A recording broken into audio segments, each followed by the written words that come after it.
Salut tout le monde, ça fait un moment que je vous ai pas vu en vidéo, n'est-ce pas? Aujourd'hui, je voulais vous parler d'un produit que j'ai testé. Comment vous dire? C'est bien et c'est pas bien. C'est-à-dire que j'ai acheté dans un magasin Action, proche de chez moi. En fait, je savais pas que je cherchais un magasin comme ça, je ne trouvais pas.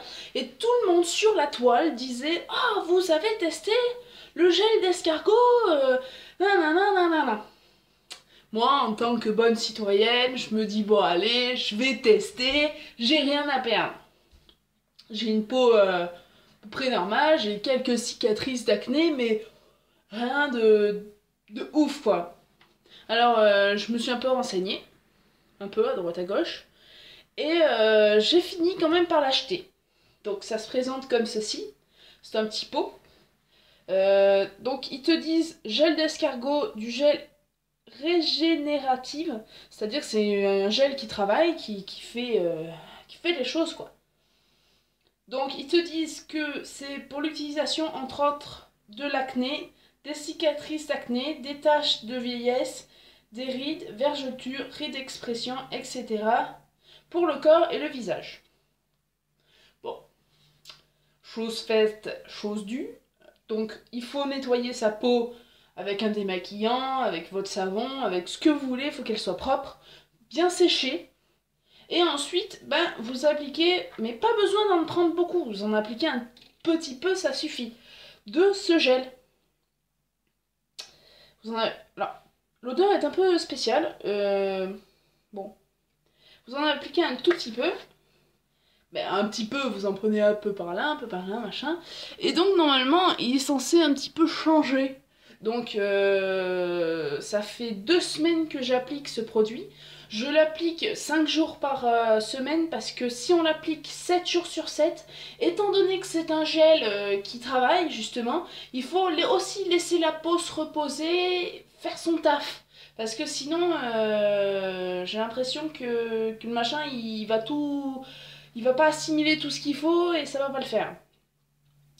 De plus, je voulais vous parler grossièrement du gel d'escargot. Le gel d'escargot, c'est fait donc à base de bave d'escargot. Et si vous souhaitez être éthique et responsable, c'est raté. Parce que la bave d'escargot, c'est limite proche de la torture, quoi. Parce que le gars, il a déjà un élevage d'escargots, parce qu'il peut pas attendre que son escargot il bave sur le plancher de son truc et qu'il les récupère. Non, non. C'est un mec, j'ai vu des vidéos et je suis allée chercher un peu sur le net. Entre autres, hein, peut-être que tout le monde fait pas comme ça. Mais entre autres, j'ai vu un mec, il prend ses escargots un à un et il racle l'escargot, quoi. Vous allez me dire, ouais, mais racler, c'est rien, quoi. Vous y croyez ça, à vous? Parce que moi, racler, de ce que j'ai vu, le gars, il faisait pas en douceur avec un petit machin, non, non, il raclait, quoi. Attends, alors, il faut savoir que je déteste les escargots. Je ne peux ni les voir, ni les toucher, ni les machins. Donc déjà, appliquer ça sur mon visage, c'était une grande première. Mais le fait d'avoir vu la vidéo, du coup, ça m'a donné plus du tout envie de l'utiliser. J'ai trouvé ça... ça me faisait peur, quoi, en fait. Je me suis dit, merde, mais attends, je suis en train de mettre un produit que les gens, ils sont en train de... Mais c'est dégueulasse. Bon, et du coup, je me suis pas arrêtée trop à ça non plus. J'ai fait le négatif, le positif. Donc, en négatif, c'est vrai que éthique et responsable, c'est raté, quoi. On voit bien que le mec, quand il racle ses escargots, il va pas de main morte, quoi. Après, le côté positif, j'ai moins de vergetures. J'en avais sur les cuisses, à l'intérieur, à l'extérieur. Et je peux le dire, il y en a moins, elles sont moins visibles. Après, ce qui est du visage, j'ai toujours été avec une cicatrice par là, j'ai toujours eu 2-3 boutons, des cicatrices d'acné et tout ça. Personnellement, j'ai pas trouvé que ça changeait, ça m'a même tellement bien travaillé que ça m'a fait ressortir toute une plaque de boutons autour de la bouche. J'ai cru que j'avais transformé. Non, non, vraiment, pour le coup, ça travaille, hein, c'est bien, c'est ce qu'il faut. Mais pour le coup, il y a quand même beaucoup plus de négatifs que de positifs, et du coup, ça m'a pas trop plu. Bon, c'est pas grave, hein. Bah, le truc, c'est qu'après, je l'ai quand même acheté. Donc, même si, admettons, je m'en resserve, enfin, si, je vais m'en resservir, mais si quelqu'un le veut, je lui donne.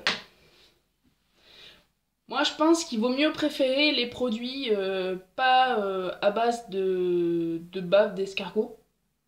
Sachant que là, c'est totalement pas naturel. Mais pas naturel du tout. Genre, attendez. Ils vous disent que le gel d'escargot contient collagène naturel, élastine, acide glycolique et allantoine. Et ensuite, quand vous retournez le pot complètement, vous avez une liste d'ingrédients énormissime comme ceci. Et ça là, c'est rien du tout de naturel. Alors si vous voulez vraiment une bave d'escargot efficace, allez-en chercher en pharmacie ou en magasin bio si ça existe ou en truc naturel quoi. Parce que là franchement, j'ai rien contre Action, c'est pas leur faute de vendre ça, mais en faire une grosse pub en disant que c'est des trucs de ouf, je suis pas totalement pour. Mais bon, il me semble que dans mes souvenirs, j'ai acheté ça à 1,49 €, il me semble. Donc ça va pour le prix, c'est pas non plus exorbitant. Mais il faut penser parfois à sa peau, à sa santé et à la santé des animaux. Et pour ça, je vous dis de ne pas forcément acheter ce pot et de choisir quelque chose de naturel. Alors sur ça, on va se laisser. On va se laisser, oui, on va se laisser, c'est très français tout ça. Je vais vous laisser et je vais aller manger parce que j'ai la dalle. Bisous.